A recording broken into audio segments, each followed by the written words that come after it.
નમસ્તે મિત્રો, કેમ છો? આશા છે કે તમે બધા મજામાં હશો. મારી સફર શરૂ કરી રહી છું પુસ્તક વાંચીને, જે રચયિતા છે ડૉક્ટર નિમિત ઓઝા, અને પુસ્તકનું નામ છે પ્રિય સેલ્ફ, જાત સાથેની અને જાત માટેની વાતો. એની પ્રસ્તાવનામાં જે સારી બાબતો મને લાગી એ પહેલાં તમારી સમક્ષ વાંચીશ. તો પ્રસ્તાવનામાં પ્રિય સેલ્ફ પ્રિય સેલ્ફ પુસ્તકોનું પુસ્તક છે. વ્યક્તિત્વ વિકાસ અને આત્મસુધાર પર વાંચેલા વિવિધ પુસ્તકોમાંથી મને ગમેલા અંશ અહીં લેખન સ્વરૂપે રજૂ કરેલા છે. આ પુસ્તકના દરેક લેખ પાછળનો એકમાત્ર ઉદ્દેશ્ય આત્મબોધ છે. મારા વાંચન, વિચાર અને અનુભવ વિશ્વમાંથી મને જડેલા કેટલાક મૂલવાન મોતી આ પુસ્તક દ્વારા તમારા સુધી સરળ અને સંક્ષિપ્ત ભાષામાં પહોંચાડવાનો પ્રયાસ કર્યો છે. આગળ છે, મનુષ્ય પોતાની ભવિષ્યની જાતને હંમેશા અંડર એસ્ટિમેટ કરે છે. પરિપક્વતા અને સમજણની બાબતમાં ઓછી આંકે છે. માણસને હંમેશા એવું લાગે છે કે અત્યાર સુધીમાં એને મહત્તમ વિકાસ થઈ ચૂક્યો છે, હવે આનાથી વધારે ગ્રો થવાની કોઈ શક્યતા નથી.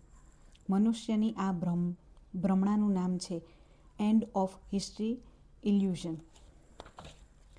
એટલે કે વ્યક્તિગત વિકાસ પર સ્થગિત થઈ ગયાની ભ્રમણા. હકીકતમાં આજથી 5 કે 10 વર્ષ પછી ખ્યાલ આવે છે કે જેને આપણને સેલ્ફ ઇમ્પ્રુવમેન્ટ કે આત્મસુધારની ચરમસીમા માનતા હતા, એ અવસ્થા પછી પણ આપણામાં કેટલું પરિવર્તન આવ્યું છે. આપણામાં આવનારા આ પરિવર્તનની અજ્ઞાનતા જ આપણી પાસે કેટલાક સ્ટુપિડ, મૂર્ખ નિર્ણયો લેવડાવે છે. But that's okay. જો ભૂતકાળની જાત આપણને સ્ટુપિડ નથી લાગતી, તો એનો અર્થ એમ છે કે આપણે હજુ પણ સ્ટુપિડ છીએ. એટલે ભૂતકાળમાં કરેલી ભૂલો આપણને એ વખતે એવું લાગે કે હું બરાબર છું, પણ પછી થોડા સમય પછી એમ લાગે કે ના, એ ભૂલ હતી. તો આ એક આત્મમંથનની બાબત છે. આપણી પરિપક્વતા, સમજણ કે પ્રજ્ઞા માત્ર ઉંમર વધવાથી નથી આવતી. એ ભૂલો, ભંગાણ અને ભટક્યા પછી આવે છે, અનુભવો પછી આવે છે. આ પુસ્તકમાં એવા કેટલાક અનુભવો અને અંશો છે જે આપણા માટે પ્રજ્ઞાવર્ધક છે. એટલે માણસ હંમેશા એવું વિચારે કે હું કરું એ જ સાચું, પણ હકીકતમાં માણસ પરિપક્વ ત્યારે થાય છે કે જ્યારે તે ભંગાય છે, ભૂલો કરે છે, અને એ ભૂલો ઉપર પોતે સુધાર કરે છે.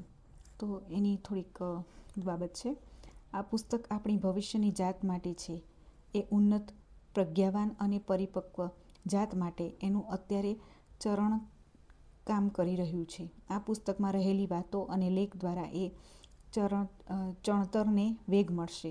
જાપાનીઝ લેખક હારુકી મુરાકામીનો એક અદ્ભુત વિચાર છે: જો તમે એવા જ પુસ્તકો વાંચી રહ્યા છો જેવા અન્ય લોકો વાંચે છે, તો તમે પણ એમના જેવું જ વિચારી શકશો.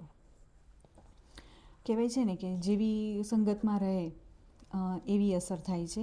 તો જેવા પુસ્તકો તમે વાંચો છો, તો ઓટોમેટિકલી તમે ના ધાર્યું હોય તો પણ તમારા વિચારો એવા થઈ જાય છે. એટલે પુસ્તકો પણ સારા જ વાંચવા, જેમ આપણે કહીએ છીએ કે મિત્રો સારા રાખવા, એમ પુસ્તકો પણ આપણને જે પ્રેરણા આપી શકે એવા વાંચીએ તો આપણને ક્યાંક કામ લાગે જ છે, અને આપણા વ્યક્તિત્વમાં તેની છાપ દેખાય જ છે.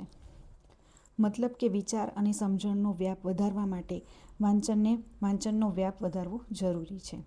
આ પુસ્તક એક મિક્સ્ડ ફ્રૂટ ડીશ જેવું છે, જેમાં જાત માટે આરોગ્યપ્રદ હોવા એવા વિવિધ પોષક તત્વો સપ્રમાણ માત્રામાં એકઠા કરીને પીરસવામાં આવ્યા છે.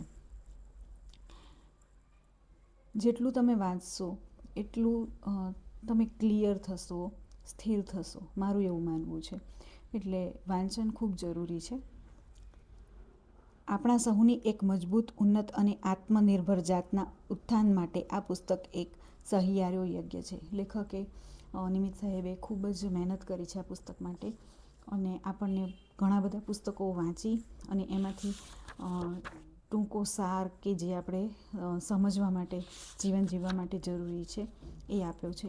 તો નેક્સ્ટ વિડીયોમાં આપણે આગળ વાંચીશું. તો મારી સાથે આઈ હોપ તમે જોડાઈને રહેશો. Thank you so much. By.